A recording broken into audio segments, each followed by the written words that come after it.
What up, YouTubers? It's the Heart Attack Don. Just going to tell you about Las Vegas real estate. This is for Crevo the Great.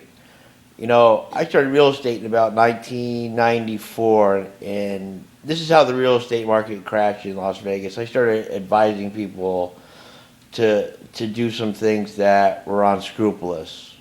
Like on FHA, there's no cap on the commission, so you could actually get into a home and collect a big commission. Now, I had a friend that was a cab driver, and there used to be a thing called liar loans, which you told the mortgage company how much you made in tips, and he told me he made about $2,000, $2,500 in tips a week. So that's $10,000 a month income that he said he made, when he really only made about $500, $600 a week. But he told him he was making 10 grand a month, but he was making about 2 grand a month. So he bought a house. And I told him, you know what, you want to buy a 5-bedroom house, and this is why. You buy a 5-bedroom house, and he needed to go get his real estate license. So he went and got his real estate license. He told the mortgage company he's making $10,000 a month, and he went and bought a 5-bedroom house. Now, the guy wanted like about 110, 115, but he told him he's going to buy it for 135. So we brought in our friend who was a real estate appraiser, and we got the home appraised at 135. And he bought it for 110. So he made a $25,000 commission off the FHA because there was no cap on it. So then what he did was, you know, we went down to parole and probation, and we found mandated people. And he had 10 bunk beds, or 10 beds in the house, in a 5-bedroom house. And he found people that were mandated and were forced to pay the rent, or they would have to go back to jail. So now he's made $25,000 just getting in the house. We turned that $4,000, you know, if you had all the beds rented out, we had about 70-80%, because like the probation and parole are sending you people every day. So, and some of the people, they would pay a whole month in advance and not even show up. So your mortgage was about $950.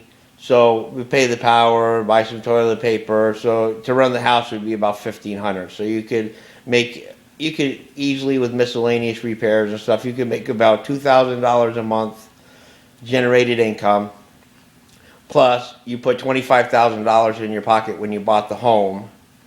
Then you got the equity. In some of these cases, like a home you bought for $115 will be worth $230 in a couple of years. So, you know, you just sit on them and collect your money, and you do this 5, 6, 7 times, and next thing you know, you had $500, $600. Your net worth could be $800,000. You go back and refinance the home when it was worth $230. Jack the rents up to $125 a month instead of $100 a few years later. And like I said, the people still had to pay the rent. So a lot of people, what they did was, right before the crash around 2006, is, you know, the homes they bought for 110, they went and refinanced them for, you know, at a lower interest rate, and pulled out about, you know, they refinanced them for like $230,000. So, you know, they put a couple, you know, about $125,000, $130,000 into their pocket. But yeah, people like me and other people had 5, 6, 7 houses, and what happened was, it was a house of cards, and it just all collapsed. And that was the big thing. It was just a big collapse. I had a 740IL.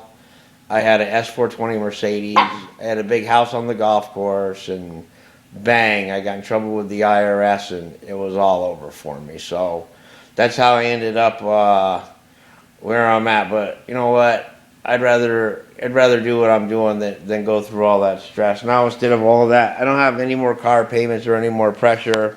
You know, I got a good pair of shoes that get me around, and things are all good. But that's how the real estate market crashed in Las Vegas. It was just a house of cards. And you had people coming from Michigan that were rich. You know what I mean? They'd worked their whole lives in the car business and the auto industry up in Detroit. And they were coming down here, and they had big retirements, and they owned tons of stocks. And you had Japanese and the Chinese were buying in California, so those people would sell their houses to the Japanese and Chinese, and they would come over to Las Vegas because there's no state tax here.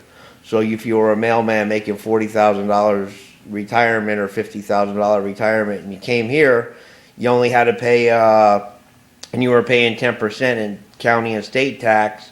Well, what happened was when you moved over here, you didn't have to pay that extra $5,000, so you could move over here, buy a house cash, put a couple $100,000 in the bank, and collect your retirement and not have to pay anything. So this went on and on and on until it all collapsed. So many people lied so much that they couldn't make their payments, and then once the bottom fell out of the market, they lost their jobs. They didn't want to make these payments on these houses because they weren't going up in value. They didn't mind paying for them when they were going up, but when they got underwater, they didn't pay, because they bought these houses for investments, not to live in. I didn't know anybody that didn't own 4 or 5 houses. So the real estate market all crashed down in Las Vegas is what I'm talking about, because of people were lying, and the FHA doesn't have a cap on the commission. I mean, they robbed the FHA. It was just a big robbery.